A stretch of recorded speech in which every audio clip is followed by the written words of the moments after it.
there. All right, I am recording for the beginning of our actual lecture series on ways of knowing and being. So today I'm going to briefly introduce, with this very brief first recording, what is going to be kind of like an introduction to an actual much more a larger, longer recording. I wanted to make sure that I covered with you an important part of helping us grapple with some of this material. As I've indicated to you, as I went through the course syllabus outline, as well as the assessment recording, an important part of this course is really trying to decolonize. And we can ask ourselves, well, what is really colonization then? What is really decolonizing ourselves mean? And so what this recording is going to do is going to introduce some different understandings about reality in terms of what colonization is and has been. Every single one of you, at some point in your history, were indigenous. It has nothing to do with the color of your skin. Nothing. It has to do with the connection with the land. And as we start to really explore ways of knowing and being, we need to set aside our preconceived understandings about what Indigenous is. That's the first step. And the other step that we really need to begin to take is this process of acknowledging that there are different ways of understanding reality. This module kicks off exploring that.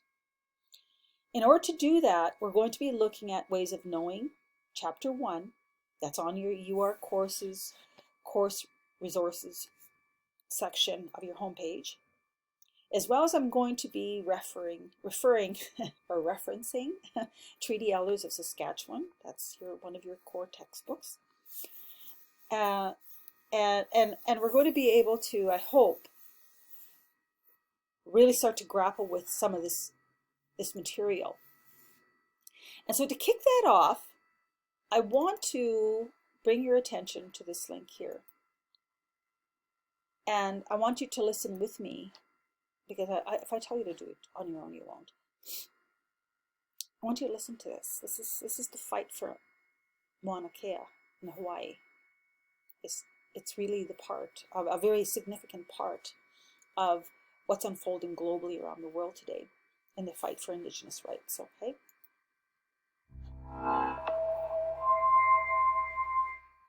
Native Hawaiians have been fighting against outside influences for sovereignty of their land, preservation of their culture, and respect for their identity since sugar planters and businessmen forced the abdication of Queen Liliuokalani from the Kingdom of Hawaii in 1893.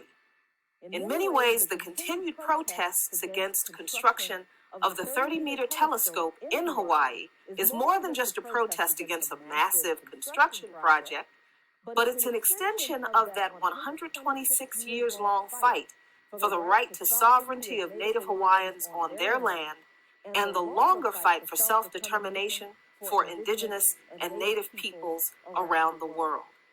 I'm Jacqueline Luqman with the Real News Network, and here to talk about the ongoing protests in Hawaii on Mauna Kea is Pualani Case. Pualani was born and raised on Hawaii Island and is the lead program coordinator for Mauna Kea Education and Awareness and is a Mauna Kea protector. Thank you so much for joining me from Hawaii, Pua. Aloha. Thank you for having me. Aloha to you as well. Now, Pua, most people who are aware of the 30-meter telescope, or the TMT as it's called, that project in Hawaii, have just learned about it through the protests that have been covered in some national media over the past 2 months or so. But this fight's been going on against this project for much longer than that. So how long has this project been going on? How long has it been opposed? And how long have you been involved as a protector of Mauna Kea? The proposal for this project has been going on for at least 10 years, and in our response to it, my family and many others have been involved in the attempts to stop this project for that long. So we have been through 2 contested cases, 2 Supreme Court hearings, 1 frontline action in 2015, which lasted most of that year, and in our community throughout the entire time. So you could say that we've been in this for 10 years, and today makes 55 days in the current stance for our Mauna, for Mauna Kea. And this is a fight that is against the construction of a massive global telescope. It's an internationally funded telescope. But what is it that the Mauna protectors are trying to protect in this fight? You know, that would take a long time to really talk about, so I'm going to summarize that in just a few minutes. I am today sitting at the base of the tallest mountain in the world from the seafloor.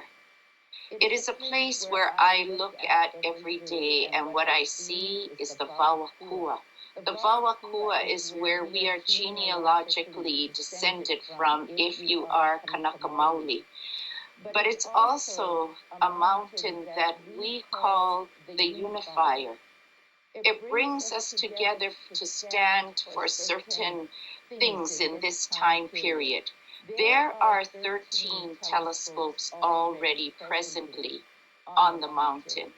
What they are attempting to do is build a massive 18-story telescope in a conservation zone that cannot possibly meet all 8 criteria to have a construction permit, but yes, they have obtained one.